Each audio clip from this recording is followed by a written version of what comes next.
Salut à vous, moi c'est Nasser Mouchili et bienvenue dans cette nouvelle vidéo d'EcoTradings. Alors dans cette vidéo, nous allons traiter de comment vérifier un mur de soutentement au glissement au travers des caractéristiques de son cercle de mort produit par les efforts qui s'appliquent sur ce mur. Alors ce que vous allez regarder dans cette vidéo est un extrait de notre formation Cype Structure et vous pouvez avoir plus d'informations en cliquant sur le lien dans la description. Donc je vous dis à très vite de l'autre côté sur mon ordinateur et je vous montre ça juste après le jingle.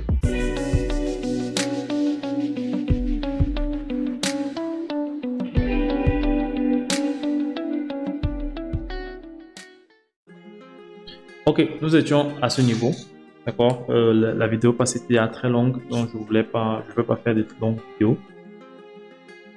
On a un coefficient de sécurité qui est à 1,378, c'est-à-dire qui est inférieur au coefficient de sécurité qui a été imposé par l'utilisateur, par l'ingénieur que je suis, d'accord. Ok, ce coefficient de sécurité veut dire simplement que les forces, le rapport de force entre les forces qui tendent à renverser le mur de soutenement et les forces qui tendent à stabiliser le mur de soutenement est 1,378. Or, je veux que ça fasse 1,5. D'accord? Donc, ce que je fais dans ce cas où je travaille avec un mur de soutenement qui est censé être encastré, ça veut dire que ça n'a pas de semelle. Okay? C'est un bloc de béton qui est fait ici en dessous. Donc, ce que je fais, c'est je vais simplement venir augmenter la profondeur d'appui parce que plus j'ancre l'appui et plus le mur est stable. D'accord? Donc, je vais venir ancrer l'appui. Je vais augmenter l'appui par exemple de 20. J'accepte. Et puis, je relance le calcul. Je reviens donc. C'est toujours non conforme. 1,493, mais ça a augmenté. Donc, je reviens encore. J'augmente mon épaisseur d'ancrage à 80 par exemple. Et puis, je relance le glissement. Je vois que là, c'est conforme. D'accord? Je peux donc relancer le calcul avec ces nouvelles informations. C'est accepté. Je peux vérifier, je peux avoir la vérification de tout ce qui est comme norme qui a été utilisé pour dimensionner et vérifier mon mur de soutenement. Par exemple, là, on a la vérification de ces éléments en amorce. Vous avez la norme. Vous pouvez aller lire ce que la norme veut. Quel est le calcul qui a été fait. Vous pouvez aller uniquement lire. Vous voyez que le maximum a été de 338 et puis qui a été calculé c'est 2,6 pour le tronçon 1. Donc nous sommes bien en dessous. Donc c'est calculé, c'est aux normes. Espacement libre des armatures horizontales, c'est bon. Tout est bon. Vous pouvez vérifier après.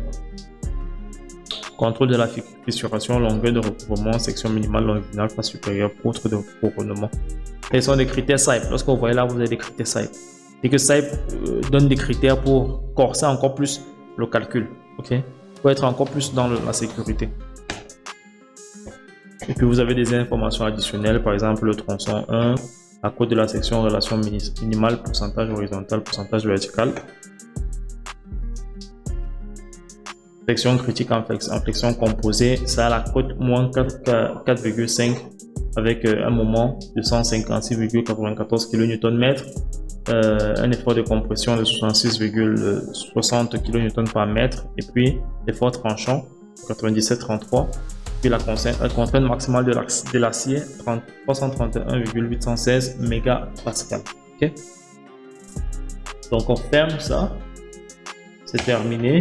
Et puis je pourrais donc aller imprimer le récapitulatif par exemple. Lorsqu'on veut imprimer le récapitulatif, il nous demande toujours de réaliser la stabilité, mais je l'ai déjà fait. Je n'ai pas besoin de refaire. Et puis j'imprime. Ça c'est mon récapitulatif dans ma note de calcul. Okay. Qui va décrire le terrain, qui va décrire les données générales, qui va décrire les actions. On va pousser sur l'avant sans pousser parce que j'ai pas de remblai. Okay. Vous avez les différentes couches de terre qui sont à l'arrière de mon mur de soutenement. Vous avez la section verticale dans le carottage de la terre avec la nappe phréatique qui est ici en dessous. Vous avez la géométrie finale.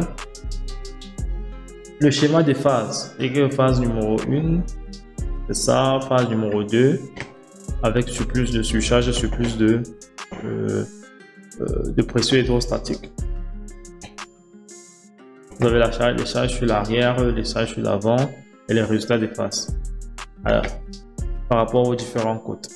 D'accord? Phase 2 aussi. Et combinaison utilisée. Combinaison les hypothèses. Et puis la description du ferraillage, la vérification géométrique de résistance de la note de calcul, proprement dite, jusqu'au quantitatif. D'accord? Et vous pouvez l'exporter directement en PDF, Word, comme vous voulez. Et on peut imprimer. Non, je ne vais pas réaliser. C'est déjà fait. On peut imprimer le ferraillage. On peut mettre l'échelle 1/20.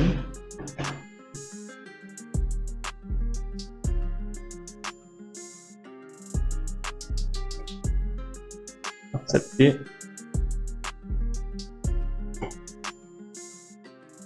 Et donc on a notre coffrage, ok, puis notre ferraillage qui est bien défini.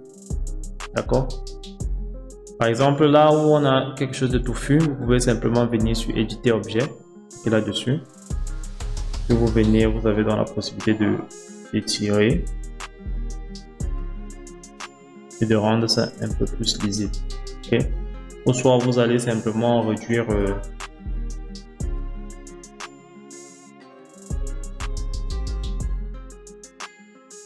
ou soit on peut simplement réduire la taille du texte, hein, et puis après on imprime. D'accord? Ça c'est le cas pratique avec un mur de soutènement encastré. Je vais arrêter la vidéo et puis je vais vous montrer les autres types de murs de soutènement, dont semelle filante et puis semelle sur pied.